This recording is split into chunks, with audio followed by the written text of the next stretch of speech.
At several automotive dealerships on Fry Boulevard and Highway 92, Sierra Vista residents may have noticed a name change on the marquee. It was first announced in February of this year and finalized in early September.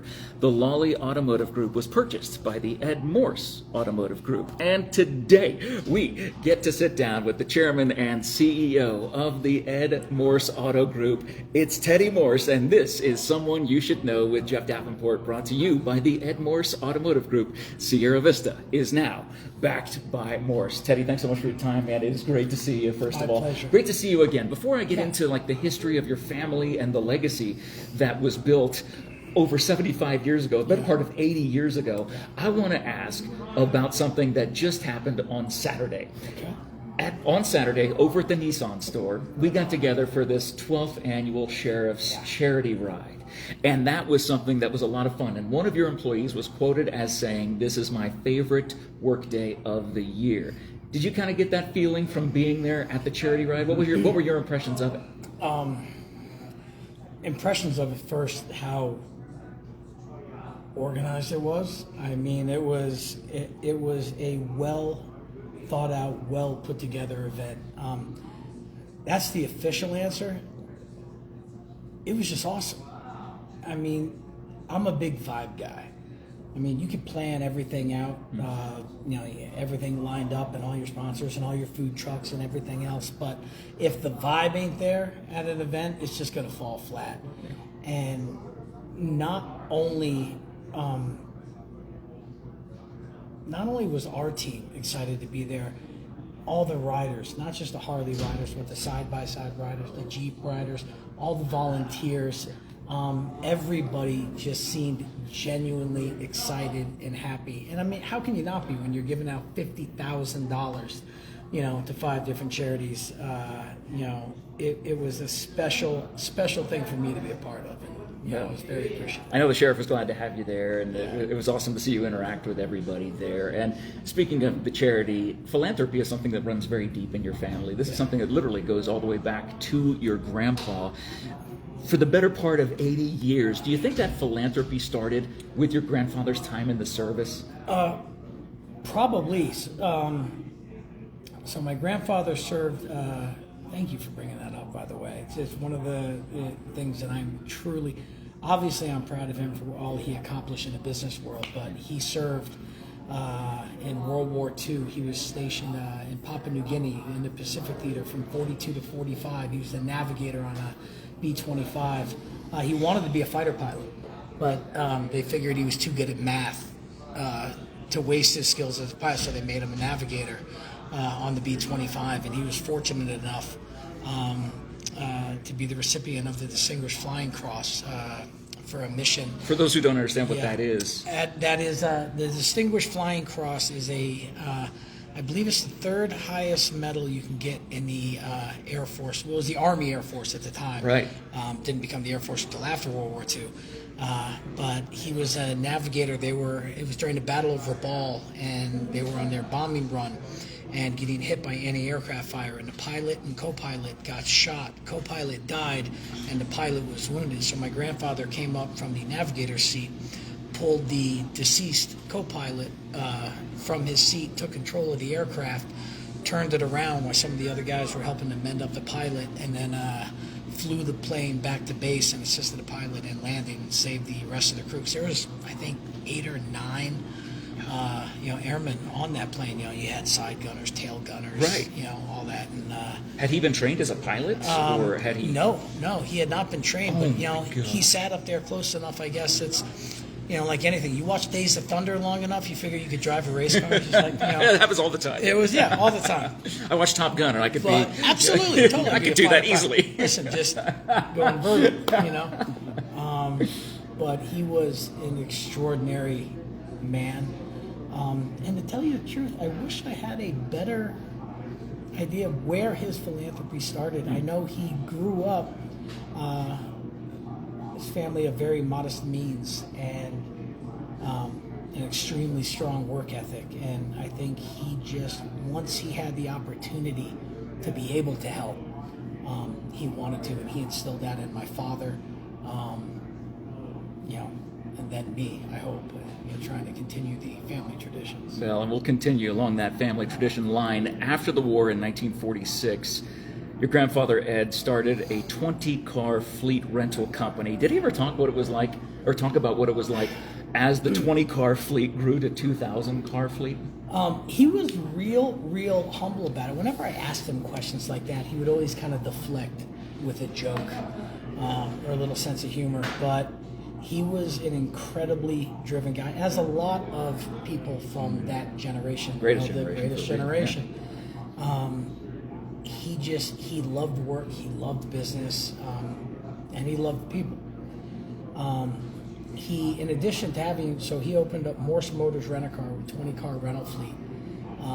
But how he got there was funny, because he was the doorman at the Coronado Hotel in Miami Beach after World War II ended. Came home, took a job as a doorman. One of the functions of a doorman was you tried to procure rent-a-cars for the guests, because you didn't have the big Enterprise, National, Hertz. They didn't exist at the time in the 40s. So my grandfather would start renting out his car. He was working, and he'd rent his car to guests as they needed it. He made some money doing it, and he bought a second car, and he bought a third car.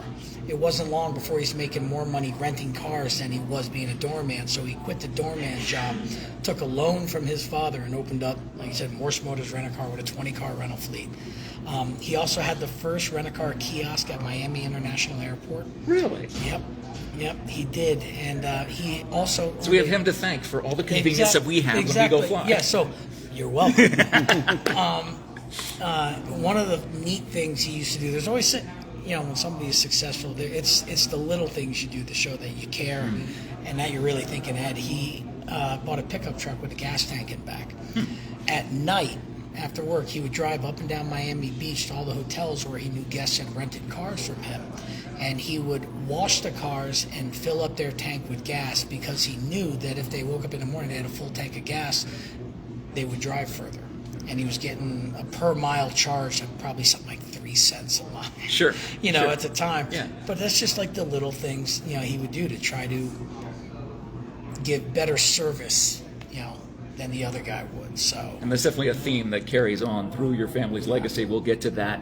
When it came down to your grandpa purchasing his very first car dealership, it was 1961. Yes. And this is in Miami.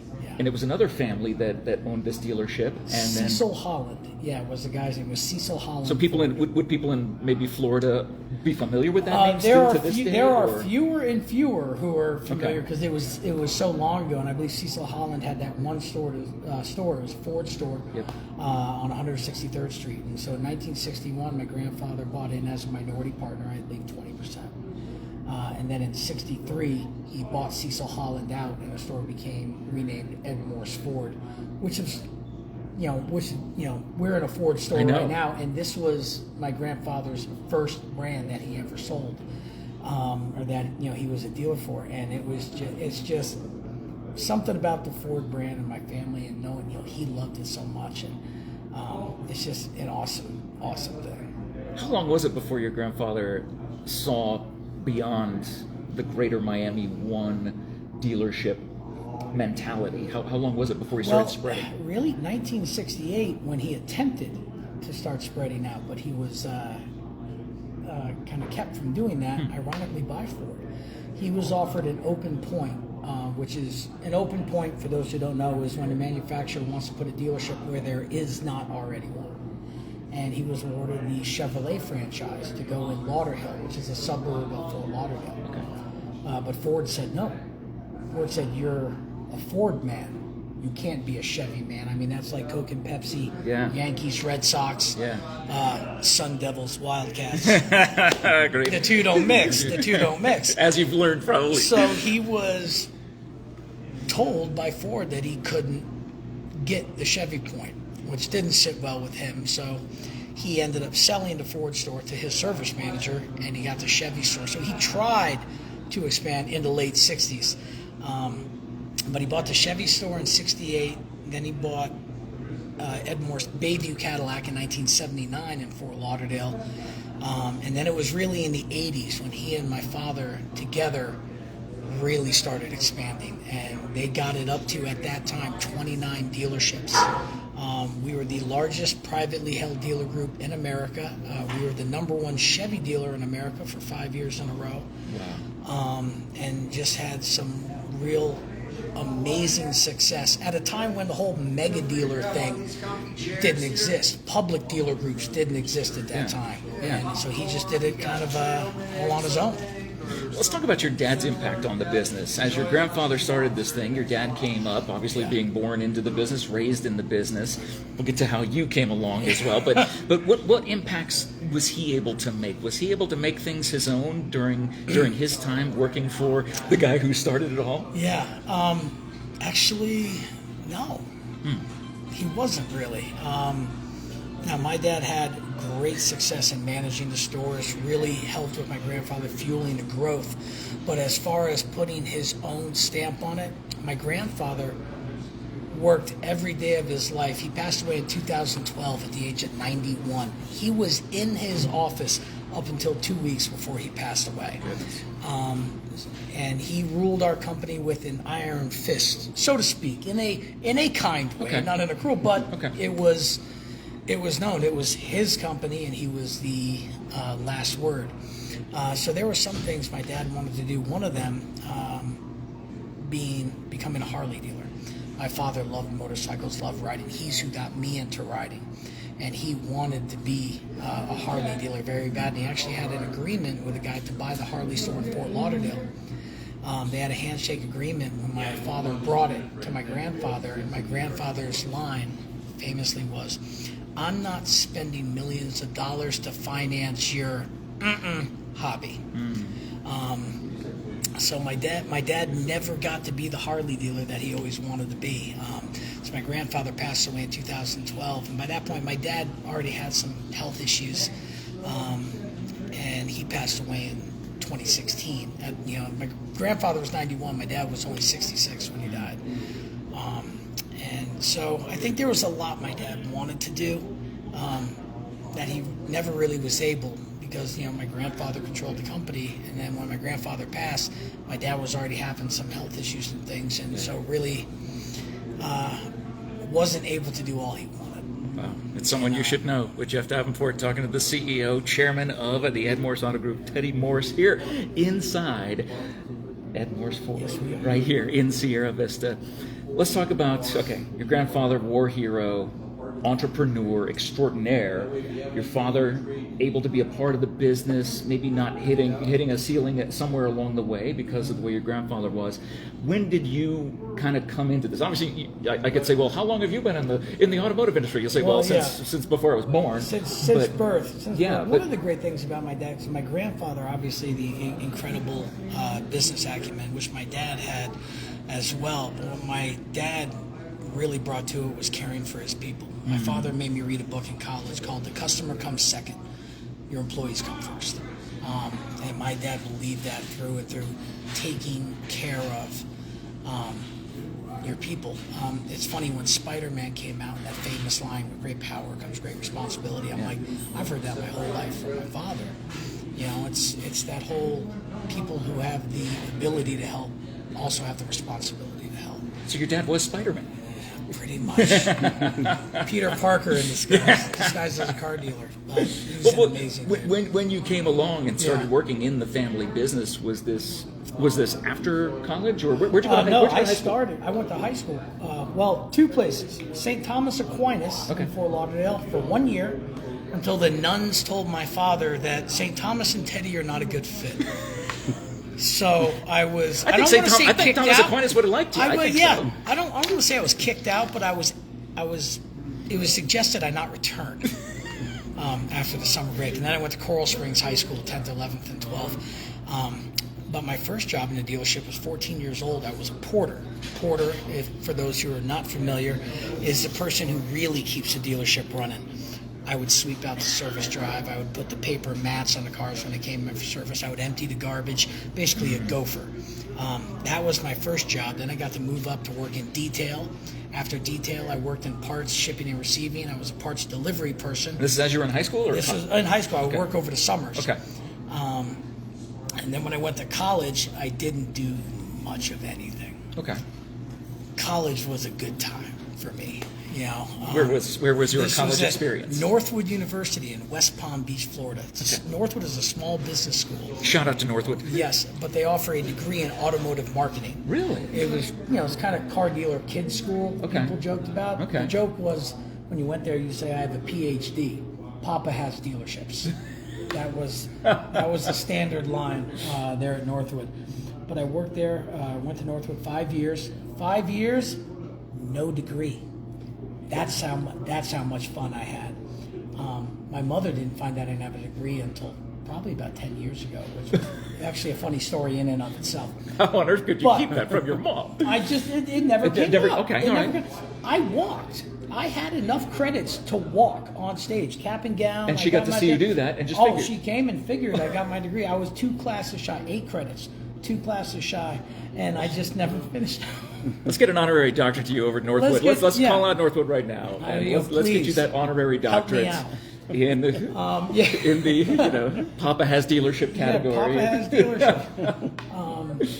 But so after college, I got out. I started selling cars. I sold cars for 4 years. Then I went into F&I, and then sales manager and F&I training. Didn't quite work as hard as I could because I had some extracurricular stuff. I'm in recovery. Okay. Myself for drugs and alcohol, namely cocaine. And this November, actually on the 18th of this month, I'll be celebrating 21 years clean and sober. Wow, So congratulations. Talk about accomplishments. That is absolutely my number one. Yeah. But I didn't do, I was the guy that did just enough to get by.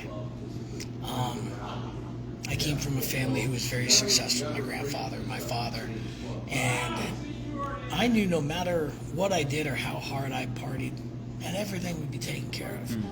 Now, that's a horrible attitude to have, but it's the attitude that I did have. Did you have siblings? Yeah. I got my sister Kathy.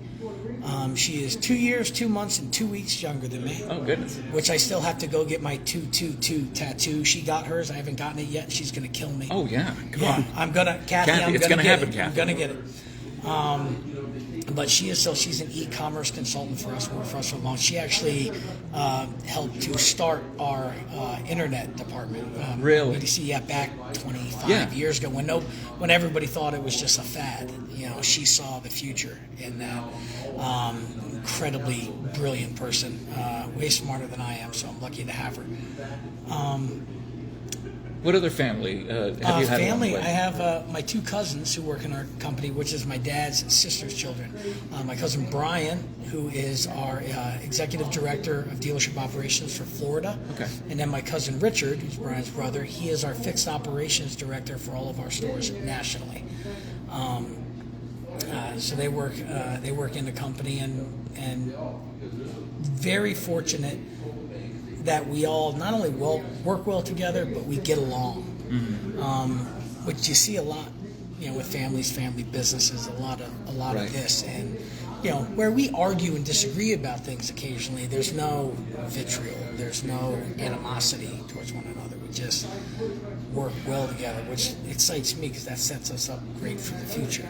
Well, and I do want to talk about the future, but looking at maybe the dynamic between your grandfather and your father, was that maybe a conscious decision that the family made to make sure that there would always be good, positive communication in things, even if there's no vitriol, like you said? I tell it's you what, disagreement, but no vitriol? I would love to say that it was a conscious decision,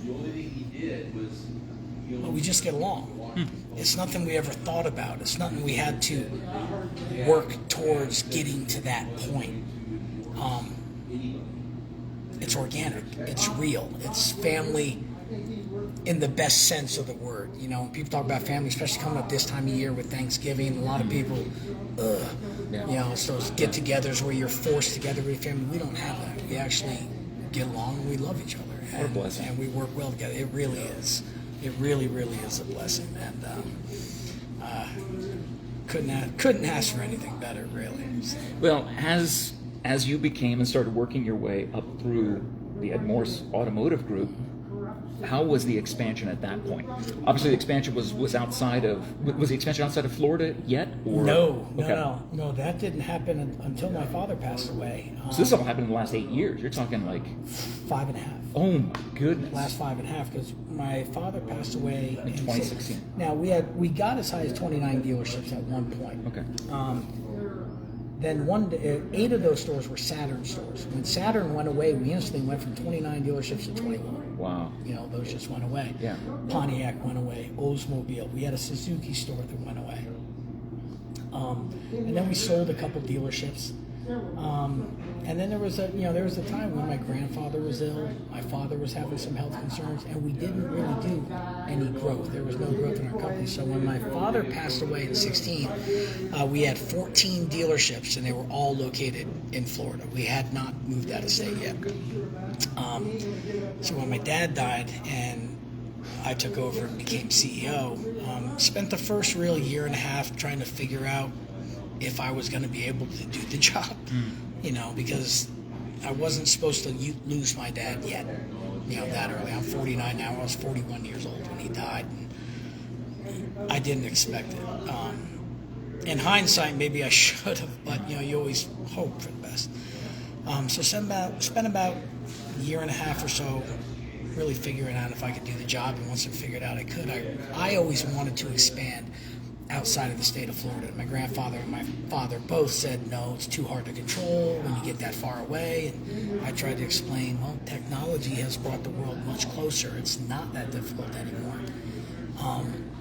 And I had all these grand ideas on what we could accomplish. And I would tell people a lot, they just don't listen to me. And we could be this if they only listened to me. Well, when they both passed away relatively close together, and all of a sudden all the decisions were mine, then it's like, oh, shit. Am I right? Because now I could go ahead and do all this stuff, and it's really put up or shut up time. And so we started looking at some dealerships, some stuff out of state. We had an incredible opportunity to buy 3 stores in Dallas, right in South Dallas, a Chevy store, a Buick GMC, and a Chrysler Dodge Jeep Ram. And we bought those stores, and they were successful, and we did well with them. And that was the first outside of Florida. Outside of Florida, Wow. the first expansion. So what is the big D? I mean, Texas go big or go home, equals, right? Exactly. So we got those, and then because we bought those, we had an opportunity to buy a few more stores in North Texas, in Sherman, Whitesboro, and right across the Red River in Durant, Oklahoma. Now, these are stores, they're all CDJR stores, one standalone Ram store that we bought. We closed in the beginning of March 2020. Oh, nothing happened that month, right? Nothing happened. Nothing happened then. We're signing the paperwork. Like, you hear about this flu in Washington? Well, we close on these dealerships. When you close on a store, for those who don't know, you write a pretty large check. 2 weeks after we closed on the stores, the whole world shut down. And I was pretty convinced I had just lost the company. Because the stock market was just hemorrhaging 1,000, 2,000 points a day. Factories are closing down. People are dying. They're not, you remember, everybody remembers. In the beginning, it was terrifying. Yeah. And I thought I'd lost the whole company. And February was tough. March was bad. April was horrible.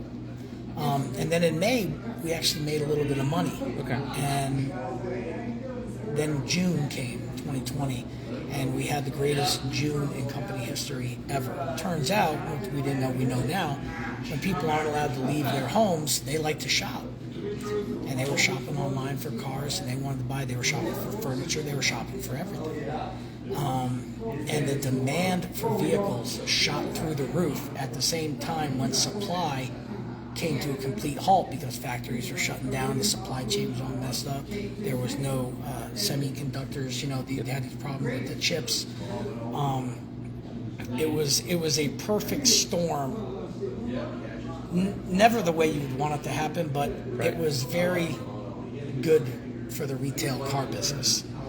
And when we started doing well, I didn't want to just take those profits and go party with them. I wanted to expand. I wanted to work more. So we bought more stores in Texas. Now we got some stores in Missouri, and then some Illinois stores open up, and so we've gone from January of 2019, when we closed on our first stores in Dallas, Texas, which took us from 14 to 17 dealerships.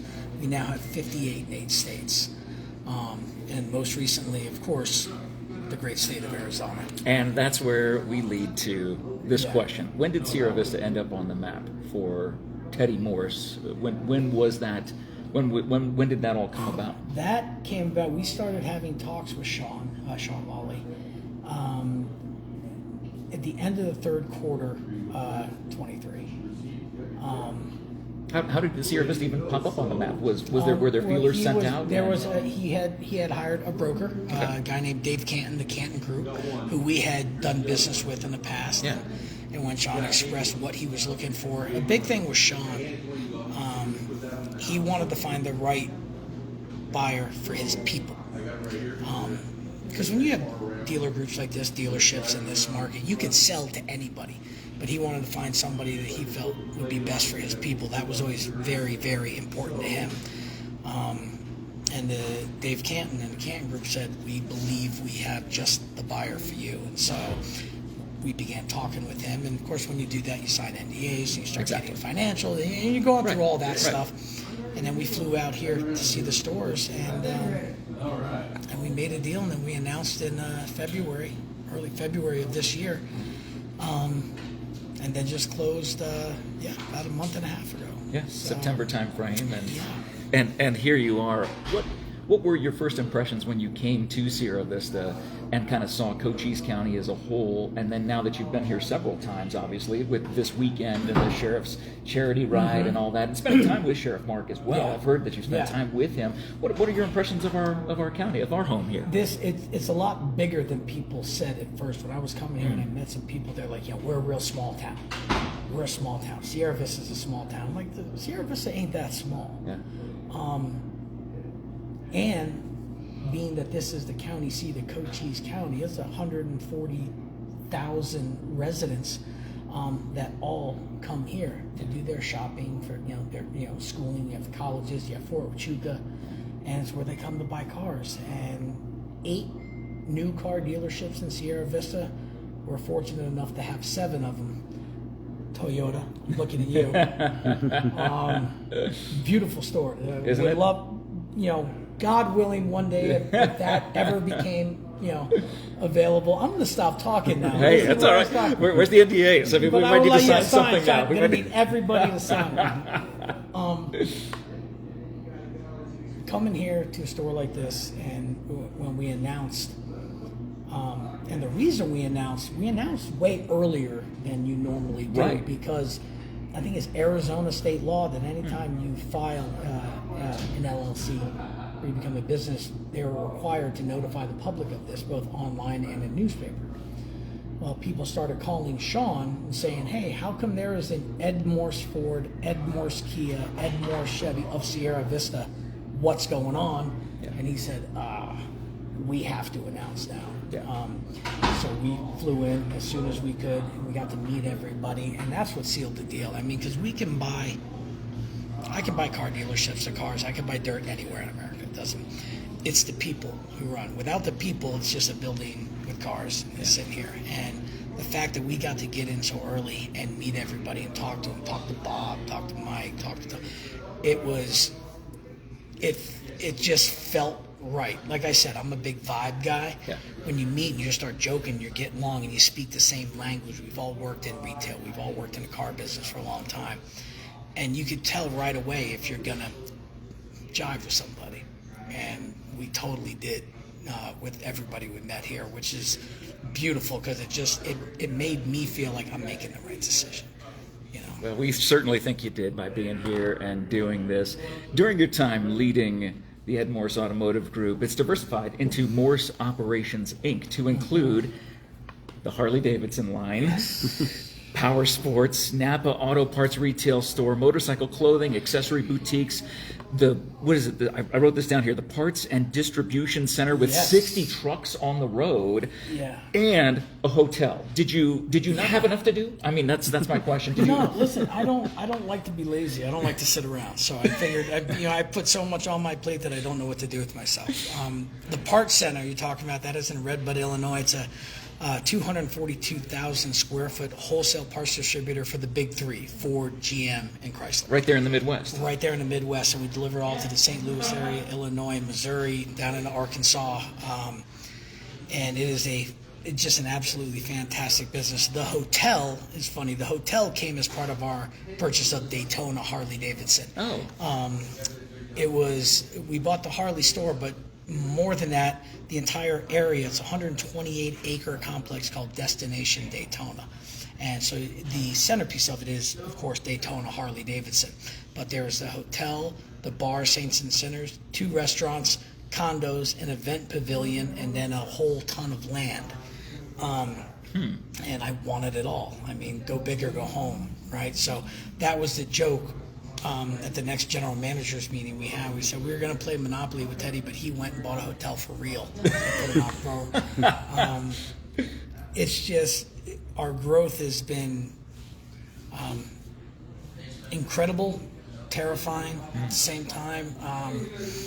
Like I said, 5.5 years. I mean, 5.5 anybody in years, business yeah. right now could look back and say, what have I done in the last 5.5 years? And maybe it's massive on a certain scale, but the scale seems to be needing much larger thing to be able to weigh. Listen, I'd be lying if I didn't say I lay in bed at night sometimes looking at the ceiling going, my God, what have I done? But in a good way. And all I have to do, and this is what brings me back from getting overwhelmed by all of it, is the people. It's the people. I have incredibly smart, capable, talented people who I trust. And they get me through everything. That obviously, and I have my faith, which, faith is a funny thing. I say faith is believing without proof, which a lot of times in business, no. I'm not believing anything without proof. I want to see it in writing. I want to see it in that.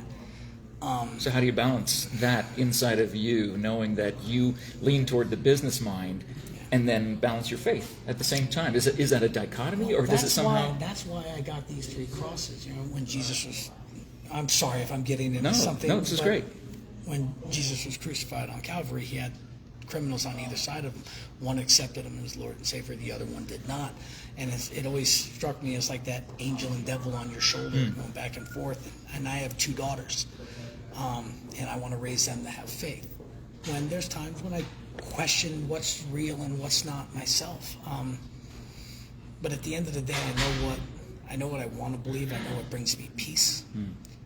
And by turning to that, it makes everything else seem small by comparison, and manageable. So, I don't know, it seems to be working so far. I think it does. And at last count, like you said, the company operates 57 dealerships, 8 different states. And with so many dealerships that are across the country, obviously you were traveling a lot and on the road a lot. How does Teddy Morse balance that? I mean, you talked about the people. Is that what it just comes down to? It absolutely. I try to be in the stores as much as possible because I never wanted to be somebody that came in, bought a dealership, threw our name on it, and then disappeared and never came back. Because I want to help support, number 1, my team, and number 2, the community, which is why I wanted to make sure I got back here for Sheriff Daniels and the ride.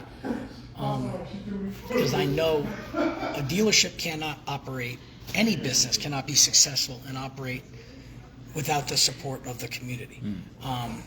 And we've been very, very fortunate, so I want to do everything I can, every opportunity to try to give back in some way. And doing things like that, like the Ride for Charity with the sheriff, is a big, big part of that. How I balance everything, I have 2 little girls. They're 11 and 7. They're going to be 12 and 8 at the end of this month. I don't know if I'm balancing it the right way. I'm just doing I got a lot of good buddies for a long time, and I told them a while ago, I'm not going to see you for about 5 to 8 years because I'm working, and then when I'm home with them. And it's about my daughters, it's about my wife, it's about my family. And that's what I want to do. I don't know if anybody gets the balance completely right. Like I said, my father died long before I thought he would. Yeah. I took over the company. I didn't feel I was ready. In a lot of ways, sometimes I still question if I'm ready or not. I don't know what I'm doing, but I'm going to keep doing it 100 miles an hour until something or somebody stops me. I'm not going to be the one to put the brakes on this thing. So, well, talk about the support of your family, of your wife and your daughters. Obviously, when you have a family and being able to balance that work-life balance that we all struggle with, making sure that you are 100% focused on them. Talk about your wife and the support that she provides you. She's an incredible girl. We've been together 20 years. Wow. Married 18, together for 20.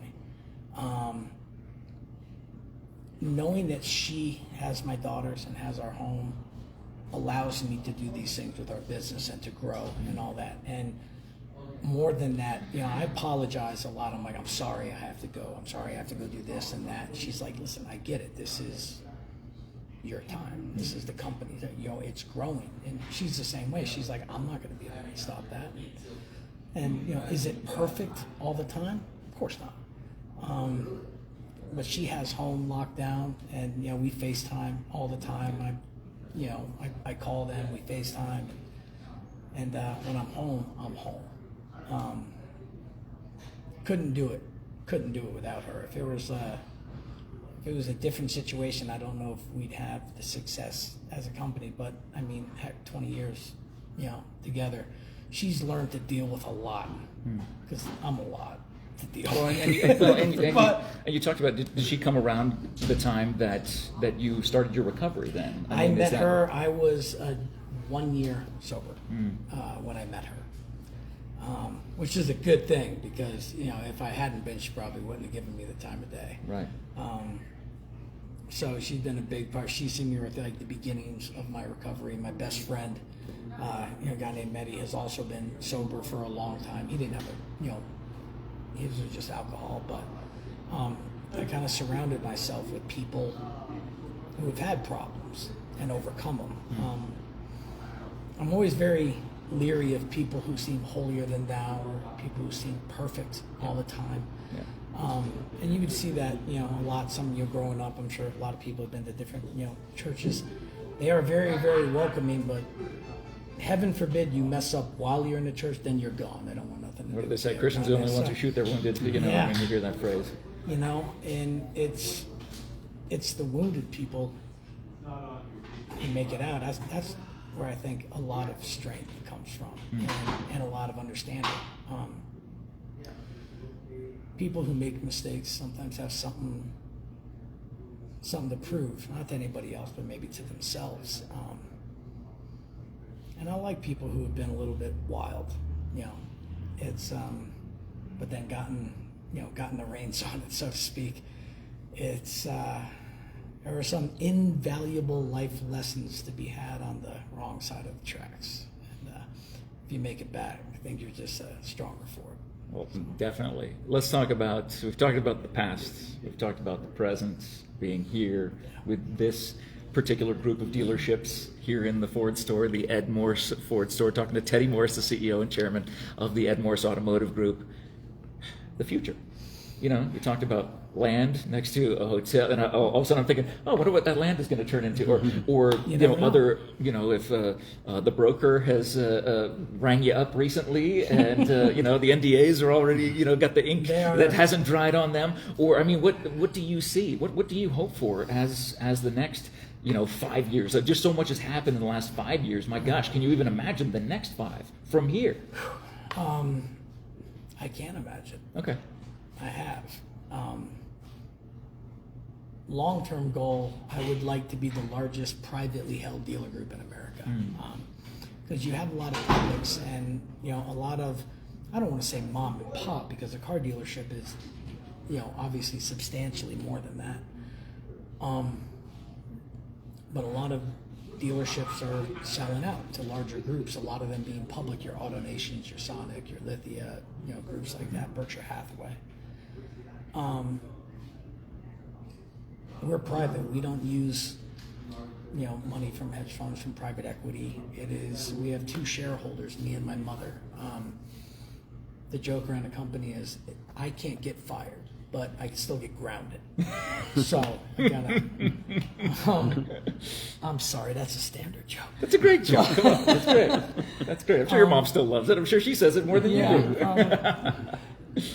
But I just want to keep growing in the right way, as long as it's natural. There's not a certain number of dealerships I'm trying to get to or anything like that. If it's the right deal, the right brands in the right market, and most importantly, the right people, we'll go ahead and do it. If not, we won't.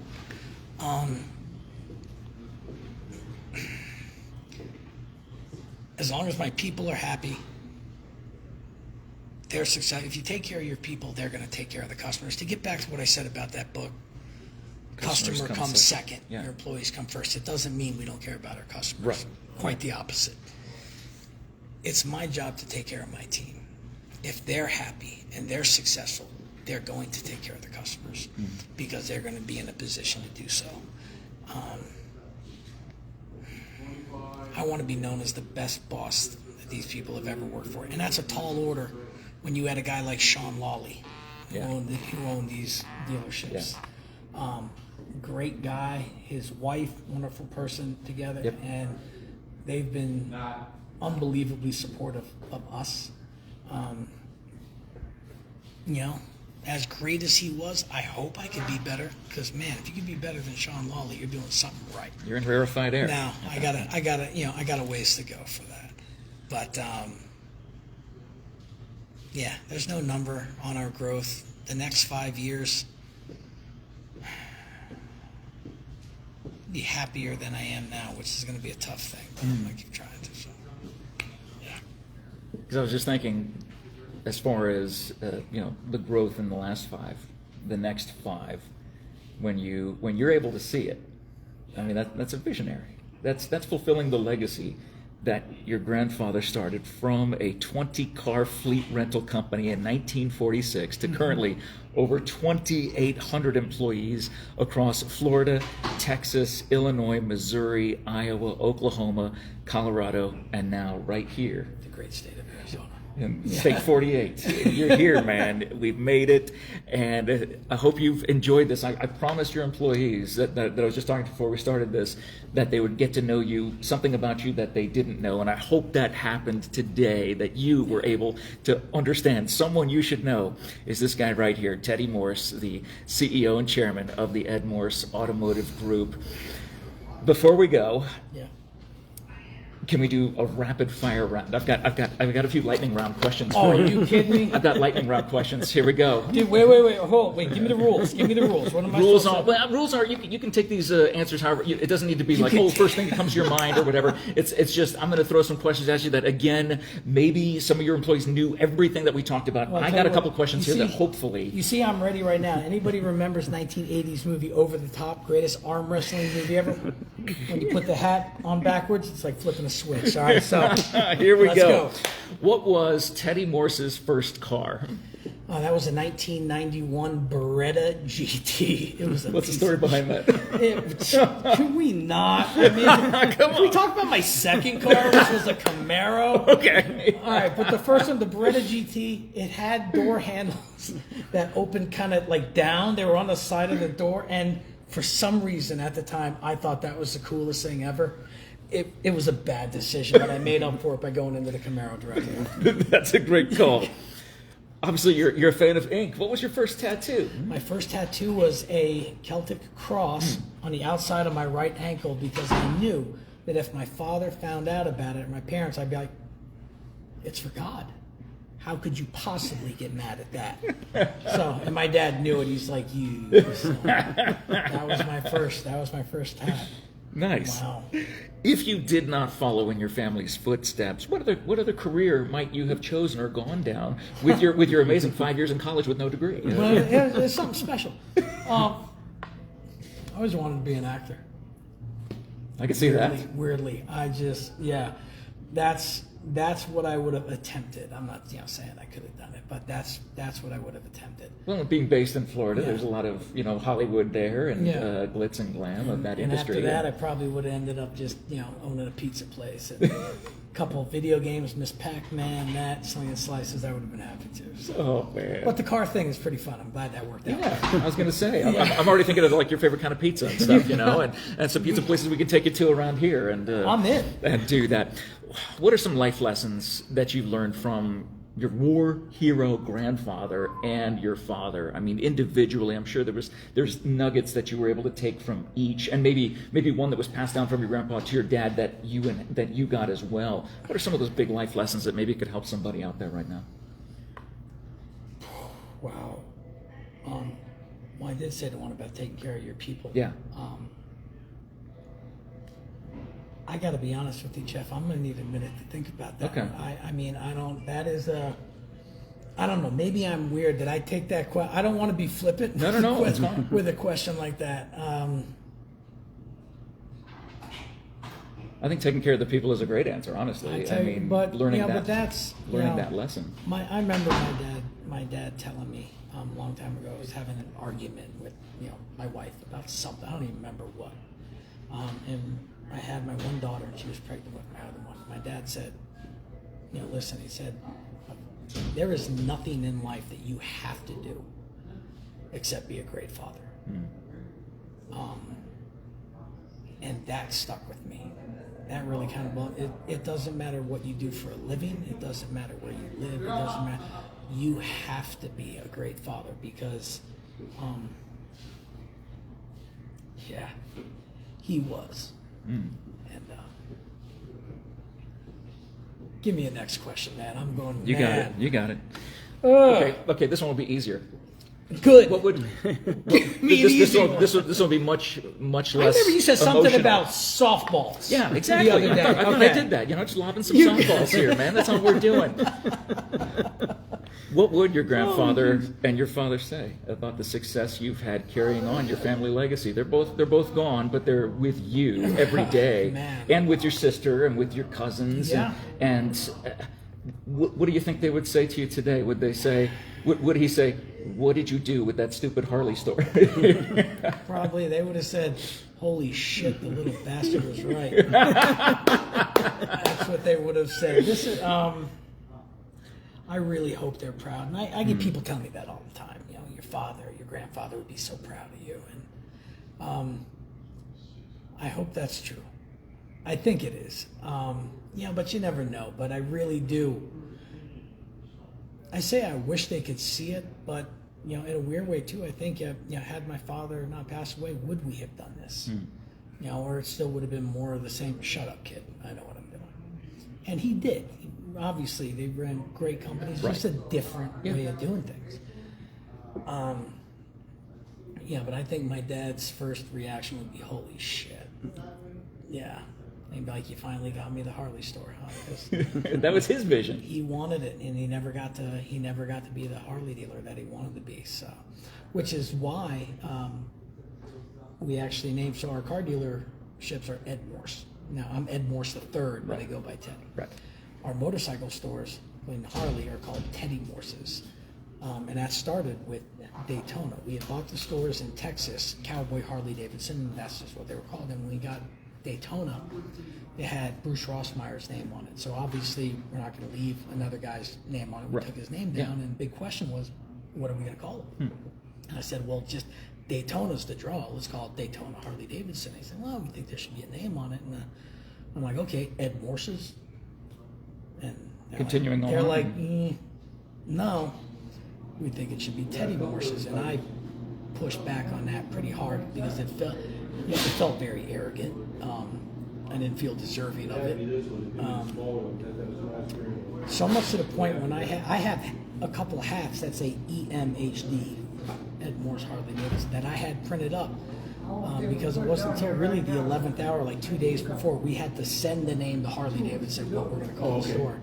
And what I remembered was what my grandfather had said to my dad, where he said, "I'm not spending millions of dollars to finance your effing hobby." So my grandfather's the one who went by Ed.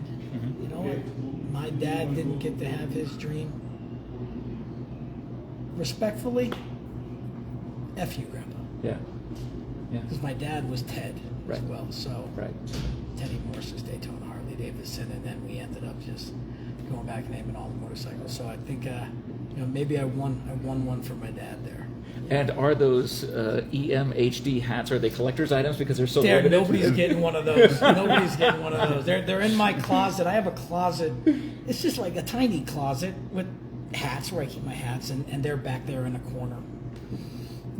I like to keep them. It's just one of those things that makes me kind of, snicker a little bit. But, yeah. Well, before I get to the final question, I do want to ask, out of all the awards, if you end up going to the Ed Morse Automotive Group website, you'll see just a litany of awards that your company has won from these car manufacturers, car dealers, and all the philanthropy that you do. Are there any awards that stand out to you as something that, like, yes, this was one that we earned, and we're so glad that we got it for being number one at whatever, or was it maybe on behalf of a philanthropy partnership that you had with someone? I mean, I know you do your golf tournaments and things like that that you're affiliated with for, was it muscular dystrophy and some other nonprofits there in Florida. And now that you've been a part of the Sheriff's Charity Ride, seeing what that does in our community, is there any award that you look at and you just go, man, that one says something about me, my family, and everything that we stand for? Yeah, in 2000, I'm going to get the year 14. We were named by the down in South Florida, Sun Sentinel newspaper, they think best companies to work for, and that is voted on by your team. Wow. And we were named the best company to work for in South Florida by our people. That one was the best. That was the best because that's not just based on hitting a sales number, or hitting a certain profit, or hitting a certain day. That was, they went and it was the team could answer anonymously. It was done by a third party, so they're going to give you their real feelings. And we were named that, best company to work for by our people. That one is always going to be special to me. I love that. And finally, as we wrap up this edition of Someone You Should Know with Jeff Davenport talking to Teddy Morse, it's a slogan that has probably been around for literally generations. What does it mean? We say it, backed by Morse. What does that mean to you, and what should that mean to the viewers of this who have, maybe they're going to be watching all across the country, they could be seeing you in some areas where you have dealerships as well. Backed by Morse. Are there areas we don't have dealerships anymore? Exactly. I was going to say, I mean, my gosh, 8 states. There's a few more than 8, but I mean, you got the plans for the next 5. But backed by Morse. To be backed by Morse means that we're going to take care of you long after we sell you the car. There could be a lot of dealerships out there, a lot of dealer groups who want to sell you the car and then they forget about you. We're going to back you when you need service. We're going to back you when you come to us and you want us to sponsor your kid's Little League game. We're going to back our team. See, it's not just our customers who are backed by Morse. Remember, my employees, when they have issues, when they have problems, we're going to stand behind them.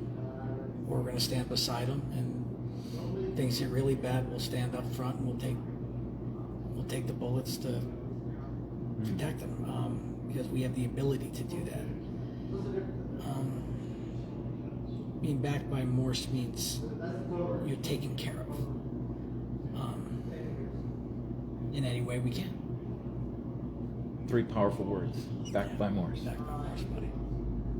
This is Teddy Morse, CEO, Chairman of the Ed Morse Automotive Group. This has been Someone You Should Know, brought to you by the Ed Morse Automotive Group. You are now, Sierra Vista is now, just like those other 7 states, backed by Morse. Thank you guys so much for watching this. Hopefully you learned a little something about Teddy, about my friend here, my new friend, and all the excitement that is going on in our community because of him being here and getting a feel for that vibe.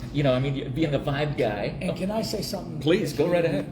Really, I understand coming in here, I'm the guy from the outside. I'm going to prove to you, I'm going to show to you, as is my team, that we're here to stay, we're here to do it the right way. And I look forward to each and every one of you getting a chance to be backed by Morse. All right, thank you. Thank you guys so much for watching this. Thanks for sharing this video around, tagging your friends and family members all around the country. If you have friends and family who live in all these states that we talked about, of course, Arizona is a very transient community. A lot of people not necessarily from here, but they're... Same with South Florida. Exactly. Yeah, it is. It is familiar in those certain aspects. And obviously that's how you've been able to learn how to meet those unique needs of the different areas that you go to, because a lot of them have that similar vibe, so to speak. And thank you for sharing that vibe with us today. Thanks for sharing the video. Thanks for tagging everybody. And glad that we could take time with Teddy today. Thank you so much for your time, man. Seriously, this is great. And I appreciate it so much. And I want to get a photo with you before we go, or after we sign off here. But thank you guys for watching. Thanks for sharing, and take care. We'll talk to you again soon. That's awesome, man. Oh my gosh.